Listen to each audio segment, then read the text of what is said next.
Remand कमी अर्ज झाल्यानंतर सरकारी वकिलांचा युक्तिवाद चालू असताना आरोपी यांनी जो त्याला बुरखा घातलेला होता तो काढला आणि तो कोर्टात अरेरावी करायला लागला, तमाशा करायला लागला, पोलिसांना वगैरे पण जरा धक्काबुक्की करत होता। आणि त्यावरती मेहरबान कोर्टाने न्यायाधीशांनी त्याला सरकारी वकिलांचा युक्तिवाद थांबवून त्याला तंबी दिली, त्याला ताकीद दिली की हा तमाशा बंद कर, नाहीतर तुझ्यावरती जो एक तू कोर्टात इंटरफेरन्स करतो योग्य त्या कलमांखाली गुन्हा दाखल होईल। त्याच्यानंतर तो शांत झाला।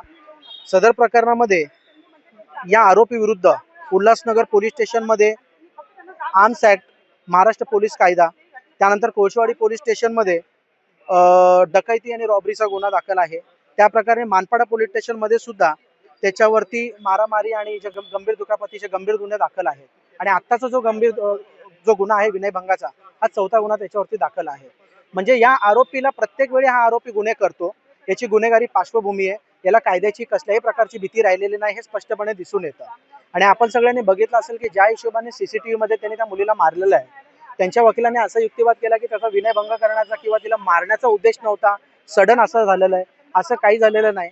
ती मुलगी तिकडे काउंटरला बसलेली होती। डॉक्टर जे आहेत संबंधित डॉक्टर, ते डॉक्टर MR सोबत बिझी होते आणि मुलगी मराठीतून त्याला बोलली की असं असं आहे, तुम्ही जरा काही वेळ थांबा। ते सांगितल्यानंतर त्याला त्या गोष्टीचा राग आला। तो त्याला म्हणाला की हिंदीमध्ये बोल, आम्हाला समजत नाही मराठी।